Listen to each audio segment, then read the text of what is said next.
오늘 함께 보실 말씀은 사무엘상 12장 19절로 25절 말씀입니다.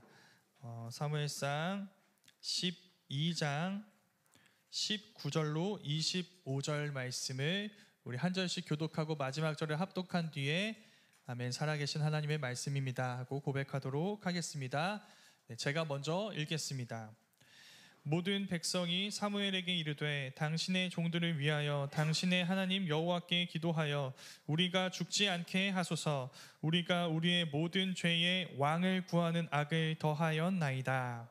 사무엘이 백성에게 이르되 두려워하지 말라. 너희가 과연 이 모든 악을 행하였으나 여호와를 따르는 데에서 돌아서지 말고 오직 너희의 마음을 다하여 여호와를 섬기라. 돌아서서 유익하게도 못하며 구원하지도 못하는 헛된 것을 따르지 말라. 그들은 헛되니라.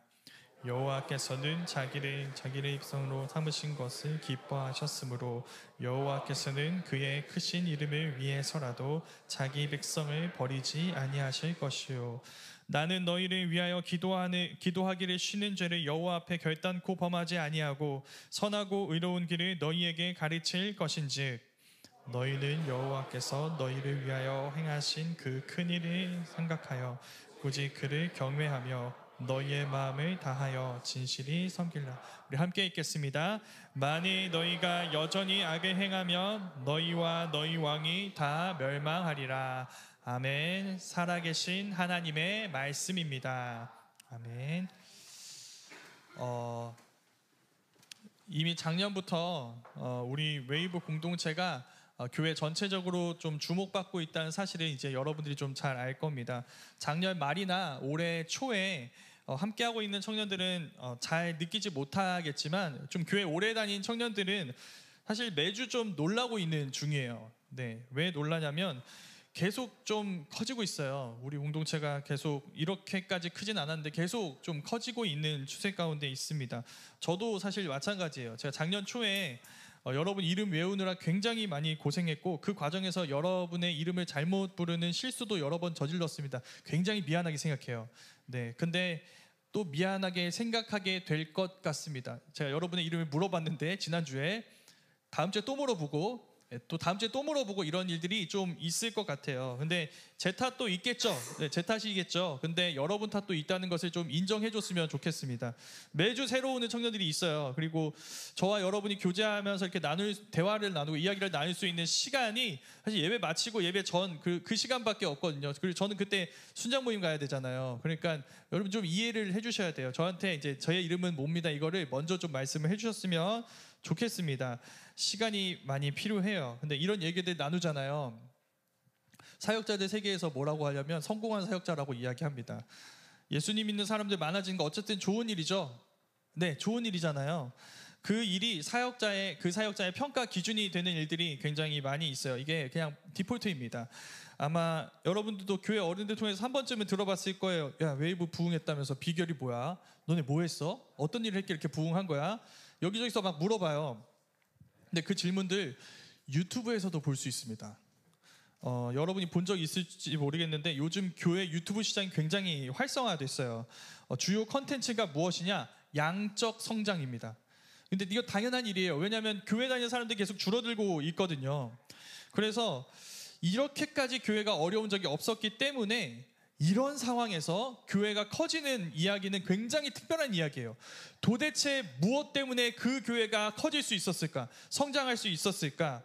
이런 거 이유를 찾아다니면서 그 교회들, 이제 성장하는 교회들 찾아다니면서 인터뷰하는 이런 게 컨텐츠인 유튜브가 굉장히 많이 있어요. 교회 운영, 찬양팀 구성, 공간, 그 교회의 주요 방향성, 강조점, 이게 그러니까 평범한 교회와 어떻게 달랐길래 그렇게 커질 수 있었을까? 저도 좀 많이 찾아봅니다. 저는 그런 교회들이 있어서 너무 감사해요.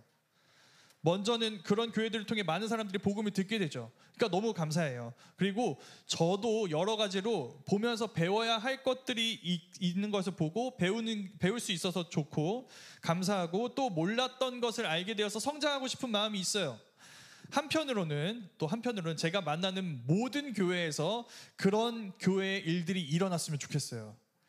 그리고 그 교회를 닮은 여러분들에게 너무너무 감사해요. 근데 그 마음만큼이나 제가 늘 우려하는 것들이 있습니다. 그게 오늘 말씀의 이야기예요. 오늘 우리가 읽은 말씀은 여러분 사무엘의 고별 설교입니다. 가정해 볼게요. 오늘 제 설교가 고별 설교예요. 이때 우참해야 돼요. 네. 분위기를 타야지. 네. 아무리 기뻐도 슬픈 표정을 지어야 돼. 아, 끝났다. 그동안 정 목사님 설교 진짜 듣기 힘들었는데 이제 새 날이 오는구나. 그런 생각이 들어도 참아야지. 왜 참아야 돼요? 마지막이니까. 우리 마음과 상관없이 마지막 설교라는 건 그래요.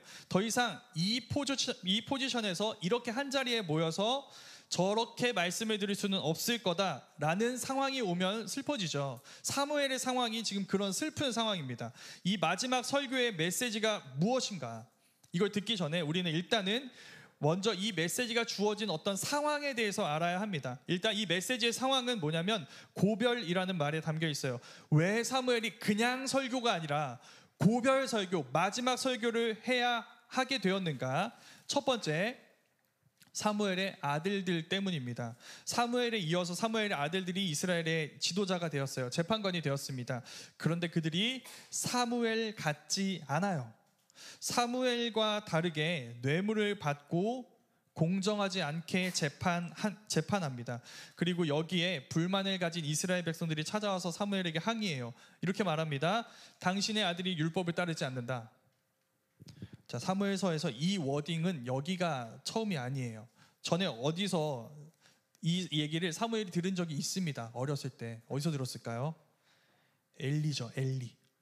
사무엘의 사부였던 엘리 제사장이죠. 그 아들 홈리와 비느하스가 무려 하나님께 제물이 드려지기도 전에 갈취하는 온갖 폐악질을 저질렀잖아요. 그게 사실 하나님이 사무엘을 부르신 이유였어요. 타락한 엘리의 집 이제 끝났어. 그 집안을 대체하는 사람으로 사무엘을 세운 거예요. 새로운 선지자, 새로운 제사장으로 사무엘을 선택하셨어요. 근데 그 사무엘이 은퇴를 앞두고 엘리가 들었던 그 얘기를 지금 듣고 있어요. 당신의 아들들이 타락했다. 이때 사무엘 심정이 어땠을까요, 여러분? 내가 사무엘이에요. 평생 사역했어요.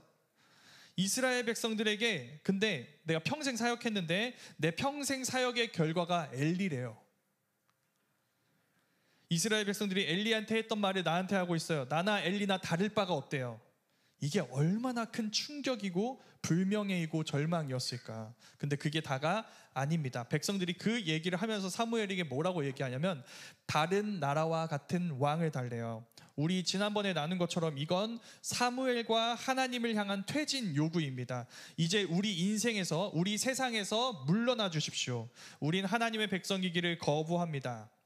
이게 사무엘이 평생 사역한 두 번째 결과예요. 이스라엘이 우리에게서 하나님을 지워달래요. 하나님의 흔적이 제거된 이 눈을 씻고 봐도 찾을 수 없는 그런 나라로 우리를 만들어줄 왕을 달래요. 자, 이 두 가지 사무엘의 사역 성적표를 보세요, 여러분. 사무엘 지금 1, 2년 사역한 거 아니에요. 평생 사역한 일에 대한 성적표입니다. 여러분 여기에 대해서 어떻게 평가하실래요? 우리 처음에 얘기한 그 교회 유튜버들 기준으로 해본다면 사무엘은 완벽하게 실패한 사역자입니다. 그가 뭘 가르치는지, 뭘 어떻게 가르치는지 그건 중요하지 않아요. 무엇을 얼마나 했는지 아무 의미 없어요. 결과만 본다면, 사람들의 반응만 본다면 그의 성적표는 엘리입니다. 온 이스라엘의 타락이에요. 그래서 우리는 사무엘 앞에서 이렇게 얘기하기 쉽습니다. 당신의 과오에 대해서 반성해라. 이스라엘이 이렇게 된 지금 지도자가 당신이 아니냐. 논리적으로는 맞는 얘기죠. 근데 성경은 그와 다른 얘기를 우리에게 들려줘요. 하나님이 사무엘에게 말씀하십니다. 여러분, 우리는 사무엘이 지금까지 어떻게 사역했는지 몰라요. 근데 하나님은 아시죠. 하나님은 그 모든 것들을 다 보셨을 거 아니에요. 그러면 하나님이 지금 이 결과에 대해서 무슨 말씀을 하실까요? 예상되는 멘트들이 있죠. 뭐 예를 들면 너 그때 휴가 갔던 거 문제다. 설교할 때 좀 지루하게 하지 말고 재밌게 하지 그랬어. 새벽 기도할 때 좀 목소리 톤이 낮았던 게 문제야. 제자반 모집하려면 좀 더 적극적으로 홍보했어야지. 나눔이 좀 길었어야 돼. 그때 선교여행 스케줄을 좀 더 빡빡하게 했어야 돼. 이런 뉘앙스의 얘기가 하나도 없습니다. 하나님이 사무엘에게 뭐라고 하시냐면 이렇게 말씀하세요. 사무엘아, 그들이 버린 건 네가 아니라 나야. 자, 이것으로 사무엘에 대한 평가가 달라지겠죠. 사무엘은 실패한 사람이 아닙니다. 그는 모두가 떠난 하나님 곁을 홀로 지키는데 성공한 사람이에요. 방금 이 말, 우리가 앞에서 했던 평가대로 평가해 보죠. 그러면 하나님의 말씀, 그들이 버린 건 네가 아니라 나다. 그 말은 무슨 말인지 아세요, 여러분? 굳이 실패한 자를 찾아야 돼요. 누가 실패한 거예요? 하나님이 실패했다는 거예요. 하나님이 실패했다는 말이에요. 하나님은 단 한마디도 사무엘을 꾸짖지 않으세요. 오히려 위로하세요. 네가 나의 선지자라서 지금 내가 버림받을 때 나와 함께 버림을 받은 거야. 그렇게 얘기를 하시는 거예요. 제가 바로 이 부분이 바로 제가 앞에서 했던 우려입니다. 우려. 많은 사람들을 여러분 하나님께 인도하는 거 정말 귀하고 가치 있는 일이에요. 이거 정말 의미 있고 좋은 일입니다. 여러분 그 일에 성공하는 거 정말 가치 있는 성과예요. 근데 아무리 열심히 해도 그 일이 일어나지 않을 수 있어요. 내가 모든 노력을 다 쏟아붓고 모든 방법을 다 동원했는데도 아무것도 바뀌지 않는 일이 있을 수가 있어요. 도리어 내 노력을 무색하게 만드는 많은 사람들이 하나님을 떠나는 순간들이 있습니다. 여러분 그때 하나님 곁을 홀로 지키는 그 사람이 진짜 하나님의 사람이에요. 모두가 하나님 곁을 떠난 순간에 우리가 성공해야 하는 일이 무엇일까요? 그들에게 가서 우리도 하나님을 떠나서 그들과 하나가 되어서 우리 곁에 많은 사람들을 두는 것이 아닙니다. 많은 사람들의 환호를 받는 일이 아니에요. 버림받은 하나님 곁에 홀로 서는 일입니다. 여기서 처음에 이야기한 그 성공한 교회 얘기들 다시 한번 해볼게요. 다시 한번 말하지만 저는 그 유튜버와 교회들이 너무너무 고맙고 좋아요. 근데 우려되는 게 있습니다. 뭐냐면 그 교회들만 절대화되는 거예요. 그 교회들만 하나님을 잘 따른 교회처럼 보이는 일이에요. 그 교회들만 성공한 교회의 이미지가 되어버리는 거죠. 그 유튜버가 들려주지 않는 진실이 있습니다. 뭐냐면 정말 열심히 했어요. 그 교회 못지않게 열심히 했는데 변하는 게 없는 교회들, 그 교회들도 하나님이 원하시는 교회라는 것을 그 유튜버는 우리에게 들려주지 못하게 됩니다. 불편한 진실이 있죠. 여러분이 최선을 다해 성경적 가르침을 따랐음에도 빈손일 수 있어요. 여러분이 성공이라고 부르는 일이 여러분이 모든 것을 다한 노력에도 불구하고 일어나지 않을 수가 있습니다. 그래서 우리에게는 사무엘의 질문이 필요해요. 여러분의 섬김에도 불구하고 아무 일도 일어나지 않을 때 그때에도 여러분은 여러분의 섬김을 감당할 수 있나요? 아무도 하나님 곁에 서 있지 않을 때 우리는 홀로 하나님 곁을 지킬 수가 있나요?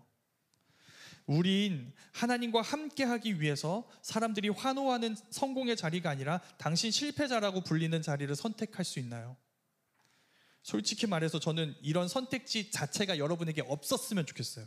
이런 선택지를 갖게 되는 이 상황이 여러분에게 아예 없었으면 좋겠어요. 그냥 여러분이 믿음으로 잘 살아요. 믿음으로 산 결과가 굉장히 좋은 결과들만 계속됐으면 좋겠어요.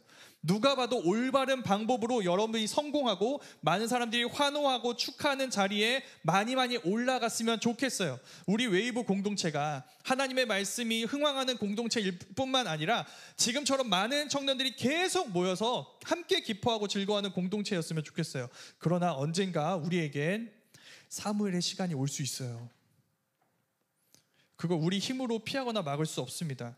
그때 저는 여러분이 홀로 하나님 곁에 서기를 선택했으면 좋겠습니다. 사람들이 하나님을 버리고 떠날 때 여러분 홀로 그 하나님 곁을 지켰으면 좋겠어요. 그리고 한 가지만 약속한다면 여러분이 믿음으로 하나님을 위해 홀로 하나님 곁에 서 있을 때 제가 여러분 옆에 서 있을게요. 여러분 혼자 서 있도록 내버려 두지 않겠습니다. 그리고 이게 저는 우리 모두의 선택이었으면 좋겠어요. 우리 한 사람 한 사람이 그 곁에 서 있을 때, 혼자 외로이 서 있을 때 우리 그 한 사람을 홀로 두지 말았으면 좋겠어요. 그의 공동체가 되어줬으면 좋겠어요. 그를 외롭게 만들지 않았으면 좋겠어요. 우리 하나님과 함께하기 위해서 외로워질 것을 각오하고 그 외로운 이들과 함께하기를 각오합시다. 이게 오늘 사무엘의 고별 설교가 우리에게 주는 첫 번째 메시지입니다. 이제 설교 내용으로 가볼게요. 마지막으로 설교할 때 사무엘 무슨 얘기할까요? 일단 장르가 법정 드라마예요. 법원에 서 있어요. 사무엘은 자기와 이스라엘 백성들을 제외한 모든 사람들을 증인으로 소환합니다. 그러니까 누가 있는 거냐면 지금 여기 사무엘의 아들들이 있어요. 이스라엘 백성들이 있고 그들이 요구해서 얻은 왕이 있습니다. 그리고 여호와가 있어요. 그 자리에서 사무엘이 묻습니다. 내가 누구의 소나 나귀를 빼앗아간 적이 있느냐? 내가 누구를 속이거나 학대하거나 누구에게 뇌물을 받고 눈 감아준 일이 있느냐? 이스라엘이 대답합니다. 그런 적 없습니다. 그래, 그 일에 대하여 여호와와 그분의 기름 부음 받은 왕이 증인이다. 네, 증인입니다. 이게 설교의 첫 번째 내용이에요. 사무엘은 불의를 행한 적이 없다고 이야기해요. 그 얘기의 대상이 이스라엘 백성들이죠. 너네 들으라고 한 얘기잖아요, 이스라엘 백성들한테. 근데 이건 이스라엘 백성들만 염두하고 한 얘기는 아니에요. 지금 이거 누구 들으라고 하는 소리일까요? 자기 아들들 들으라고 한 소리예요. 내가 속여 빼앗은 적 없다. 뇌물 받은 적 없다. 나는 너희를 그렇게 가르치지 않았다. 이 이스라엘 백성들과 하나님이 증인이시다. 자, 무너져 있죠. 아들들 때문에 무너져 있어요. 그걸 다시 세워가고 있는 겁니다. 그리고 그것으로 이스라엘 백성들에게 얘기합니다. 너희도 그래야 된다는 거예요. 너희가 원한 왕도 그래야 돼요. 그리고 너희도 그런 왕을 원해야 된다는 거예요. 하나님의 가르친 메시지를 지워버리는 왕이 아니라 그 메시지대로 하나님의 뜻을 행하기 원하는 왕을 원해야 된다고요. 그렇게 얘기를 하고 있는 겁니다. 이 설교가 알려주는 게 있습니다. 뭐냐면 사무엘 자기 인생 돌아보고 있잖아요. 그렇죠. 마지막 설교니까.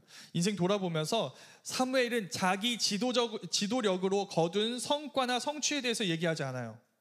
그는 얘기하자면 얼마든지 할 수 있습니다. 우리 봤었어요. 미스바 성에 온 이스라엘이 하나님 잊었을 때, 하나님을 떠나 있을 때 그들을 돌이켰잖아요. 와서 하나님을 회복하자. 이거 사무엘이 한 거예요. 그리고 그때 블레셋이 쳐들어와죠. 그때 기도해서 이들을 물리쳐요. 사무엘의 성과예요. 그런데 그걸 얘기하지 않습니다. 사무엘은 가장 하고 싶었던 얘기가 뭐였냐면, 그들에게 남기고 싶었던 게 뭐였냐면 그가 전해왔던 메시지였어요. 너희 이스라엘 그거 지워버리고 있지, 잃어버렸지. 근데 나는 계속 이 메시지를 전하고 있었어. 내가 얘기한 그대로 내가 살아왔어. 그게 내가 평생 너희에게 남기고 싶었던 메시지라는 것을 얘기하고 싶었고, 그 메시지를 그들에게 남기고 싶었어요. 무슨 뜻인가요? 사무엘은 이스라엘에게 자기를 남기고 싶어 하지 않아요. 내 성취와 성과를 알아달라고 얘기하지 않아요. 내가 평생 가르쳤고 내 삶으로 보여줬던 그 메시지를 너희는 기억하라. 이게 사무엘이 원하는 일이에요. 그 이유가 뭐냐면 그 메시지가 사무엘 개인의 것이 아니기 때문입니다. 그 메시지의 출처가 어디냐면 하나님이에요. 이스라엘의 하나님 여호와께서 행하신 구원과 그분의 메시지, 이걸 남기고 싶어해요. 그래서 사무엘이 하나님이 행하셨던 일들 다시 얘기합니다.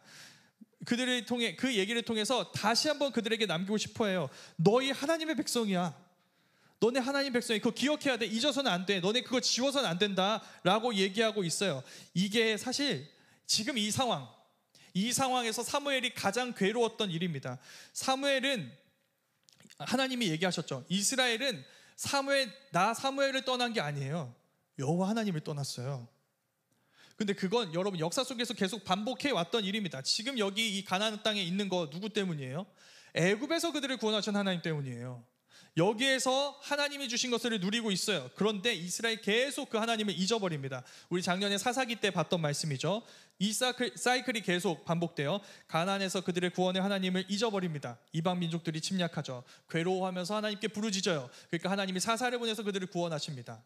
근데 다시 죄를 지어요. 다시 이방 민족들이 침략합니다. 다시 고통스러워하면서 하나님의 구원을 부르짖어요. 그러자 사사들을 보내 구원하시죠. 이 사이클이 계속 반복되면서 사사들을 계속 하나님 보내주시는데 그 끝에 누가 있냐면 나 사무엘이 있어요. 근데 나 사무엘 때는 그 사사 시대와 좀 다른 게 있습니다. 이방 민족들이 침략해 왔어요. 어떻게 해야 돼요?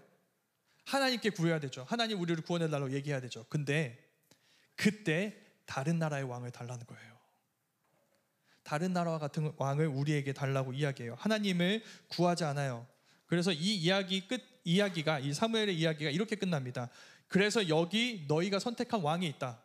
여러분, 이 얘기 굉장히 쎄한 얘기입니다. 누가 선택했다고요? 하나님이 아니에요? 너희가 선택한 왕이라는 거예요. 그러니까 여러분, 이스라엘이 이 얘기 듣고 단단히 각오해야 됩니다. 뭘 각오해야 되냐면 이 왕은 결코 이스라엘의 신앙을 위해서 노력하지 않을 거예요. 우리의 타락한 욕망을 똑같이 갖고 있어요. 그래서 거기서 이 죄로 향하는 길에서 우리를 돌이키는 게 아니라 더 열심히 죄를 부추길 수 있어요. 이 왕은 그럴 수 있어요. 그래서 더 분명하게 경고하는 거예요. 너희가 여호와를 경외해야, 하나님 말씀에 순종해야 너희와 너희를 다스리는 임금이 하나님을 따를 것이다. 왕이 너희를 신앙으로 이끌어준다가 아니죠. 너희가 그 왕을 하나님께 향하는 왕이 되게 해야 된다고 이야기를 하는 거예요. 그렇게 하지 않으면 너희 조상들처럼 될 거다. 이 경고가 좀 특이한 면이 있습니다. 그 다음에 기적이 하나 일어나요. 지금 이스라엘이 어떤 시기냐면 비가 오는 시기가 아니거든요. 근데 하나님이 천둥과 비를 내리시겠대요. 이건 두 가지 뜻입니다. 먼저 지금 사무엘이 하는 이 말 있잖아요. 이거 누구 말이라는 거예요? 사무엘의 말이 아니에요. 하나님의 말이라는 거예요. 하나님이 이걸 내 말이라고 인증하시는 기적을 일으키시겠다고 얘기하고 있는 거예요. 두 번째, 지금 이스라엘 백성들이 왕을 구한 이유가 뭐죠? 다른 나라와 같이 되려고 구하는 거죠. 다른 나라, 주변 가나안 족속들이 그러니까 그들이 섬기는 건 뭐냐면 이 가나안에 풍성한 소출을 주는 신이에요. 비를 내려주는 신을 섬겨요. 열심히 섬기면 비를 내려서 우리가 많은 곡식을 거둘 수 있을 거야. 이게 가나안의 신의 문화입니다. 틀렸어요. 비를 누가 내리세요? 하나님이 내리시죠. 그러니 누구만 섬겨야 돼요? 풍성한 소출을 위해서라도 누구만 섬겨야 돼요? 가나안이 아니라 하나님을 섬겨야 한다는 거예요. 그걸 보고 나서야 이스라엘이 두려워하면서 회개합니다. 살려주십시오. 우리가 잘못했습니다. 우리가 안 그래도 잘못했는데 거기에 왕을 구하는 잘못을 더했습니다. 그때 사무엘이 한 말이 오늘 말씀이에요. 나를 거부하고 버린 이스라엘 백성들에게 하는 얘기예요. 하나님은 너희를 버릴 수 없다. 이 얘기를 해요. 이유가 있어요. 너희가 아플까 봐가 아니래요. 하나님이 아플까 봐 버릴 수 없대요. 여러분, 하나님은 여러분을 버릴 수 없습니다. 근데 그건 여러분 때문이 아니에요. 하나님 자신 때문입니다. 여러분을 잃는 건 여러분에게 고통스러운 일이 아니라 하나님에게 고통스러운 일이기 때문이래요. 이거 누구한테 하는 말이에요? 하나님을 버린 이스라엘 백성들에게 하는 말이에요. 근데 이번에 어떻게 하냐면 이번에도 사무엘은 그 하나님 곁에 홀로 섭니다. 나는 나를 버린 너희를 위해 기도하기를 멈추는 죄를 결코 짓지 않겠다. 사무엘이 이렇게 얘기해요. 하나님 옆에 서서 하나님이 너희를 버릴 수 없다. 하나님 자신 때문에 나는 그 하나님 편에 서겠다. 나는 나를 버린 너희를 위해 기도하기를 멈추는 죄를 짓지 않겠다. 사무엘이 나를 버린 이스라엘을 사랑하시는 하나님 편에 서 있어요. 이스라엘이 버린 하나님, 그 하나님이 사랑하시는 그 이스라엘 백성들을 위해 기도하기를 멈추는 죄를 짓지 않겠대요. 이게 오늘 하나님이 하시는 일입니다. 여러분, 하나님은 자신의 사람과 함께 자신을 버린 사람들을 위해 일하세요. 그들의 고통 때문이 아니라 자신의 고통 때문에 그들을 버리지 못하세요. 그래서 여전히 그분은 이스라엘의 하나님 여호와시며 사무엘은 이스라엘의 하나님 여호와의 선지자이기를 선택합니다. 여기에 복음이 있어요. 여러분, 예수님이 3년 동안 제자들하고 함께 사셨어요. 가르친 게 아니라 사셨어요. 아침에 눈 뜨는 시간부터 밤에 잠드는 시간까지 계속 이들과 함께 있어요. 그 3년 끝에 여러분, 예수님이 거둔 열매가 뭐예요? 열매랄 게 있나요? 12제자 중에 가장 신뢰받는 이 회계 업무를 맡고 있었던 가룟 유다가 돈을 받고 예수님을 팔아넘깁니다. 우리 웨이브로 치면은 회장격인 베드로가 예수님을 3번 부인해요. 그리고 달리신 십자가 앞에 뒤늦게 돌아온 요한 한 사람 제외하고 아무도 없어요. 열매가. 보면 무슨 생각 들어요, 여러분? 이 정도면 내가 예수님보다 잘할 수 있을 것 같은데, 신성모독인가요? 예수님 버프 빼고 생각해보죠. 이것만큼 초라한 성적표가 어디 있어요? 내가 죽는 자리에 안 온대. 내가 죽는 자리예요. 거기에 안 오겠대. 이게 여러분 예수님의 성적표입니다. 근데 저는 이거 보고 먼저 은혜를 받아요. 뭐냐면 여러분, 예수님도 제자들에게 버림을 받으셨어요.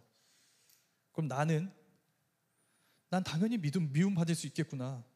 내가 미움받는 게 당연한 일일 수 있겠구나. 3년 동안 한 사역이 아무 의미 없는 것처럼 보이는 순간을 맞이할 수 있겠구나. 예수님이 그러셨으면 나도 그럴 수 있겠구나. 여러분, 우리가 예수님의 제자라면 우리도 하나님의 뜻을 행하다가 사람들에게 버림받을 수 있어요. 예수님이 그러셨거든요. 그런데 복음은 거기서 한 가지를 더 얘기합니다. 여러분, 예수님이 부활하셨어요. 그리고 그 초라한 성적표를 찾아가세요. 자기를 버리고 예수님을 버리고 절망하고 있는 제자들한테 찾아가서 무너진 그들의 마음과 영혼을 회복시키시고 예수님이 그들을 어떻게 바꿔 놓으실지에 대해서 얘기하시고 그들을 통해 무슨 일을 행하실지를 얘기하시고 그 일을 행하세요. 그리고 그 말씀대로 그 실패한 제자들을 통해 온 세상이 뒤집어집니다. 그들이 전한 복음이 그들처럼 실패한 자들을 일으켜요. 그들처럼 무너진 자들을 회복합니다. 그들처럼 예수님을 배반한 자들을 새롭게 창조해요. 그래서 그들의 능력으로, 그들이 전한 복음의 능력으로 이 세상 모든 것들이 바뀌어지게 됩니다. 그들이 예수님의 증인이 되어 예수님을 배신한 사람에서. 무슨 말일까요? 여러분, 우리는 예수님처럼 실패할 수 있어요. 근데 실패는 실패로 끝나지 않을 겁니다. 그들을 변화시키는 부활의 시간이 있어요. 그걸 보라는 거예요. 예수님이 십자가에서 바로 그 시간을 바라보고 계셨습니다. 히브리서 12장 3절 말씀에서 이렇게 얘기해요. 너희가 피곤하여 낙심하지 않게 위하여 죄인들이 이같이 자기들에게 거역한 일을 참으신 일을 생각하라. 예수님이 이같이 예수님을 거역하는 이들을 참으셨습니다. 왜? 우리가 피곤하여 낙심하지 않게 하시려고. 그게 오늘 말씀의 결론입니다. 말씀을 정리해 볼게요. 여러분을 찾아올지 모르는 사무엘의 시간에 외롭고 선한 실패의 자리를 선택하십시오. 수많은 사람들이 하나님을 떠나요. 근데 여러분은 그때 실패자의 모습으로 하나님 곁을 지켜냈으면 좋겠어요. 그게 여러분을 위해 예수님이 하신 일입니다. 여러분, 그 일이 여러분을 구원했어요. 그럼 여러분의 선택도 누군가를 구원에 이르게 할 수 있을 것입니다. 그것으로 예수님은 피곤하여 낙심하는 우리를 일으키시는 분이세요. 그러니 여러분, 그 주저앉은 자리에서 일어나 예수님을 따르세요. 그 예수님의 의로운 실패의 자리에 참여하는 여러분을 통해 하나님은 여전히 그분의 구원을 행하실 거예요. 그러니 여러분의 선한 실패는 헛되지 않습니다. 그리고 하나 더, 우리 저마다의 자리에서 그 사무엘의 시간을 만난 서로의 곁을 지켜줬으면 좋겠어요. 홀로 그 의로운 실패를 감당하도록, 견뎌내도록 내버려 두지 않았으면 좋겠습니다. 그 자리에서 하나님을 따라 사무엘이 그랬던 것처럼 나를 버린 자들을 위하여 기도함으로, 그렇게 제자들을 구원하셨고 우리를 구원하신 예수님을 따르는 우리 모두가 될 수 있기를 간절히 소망합니다.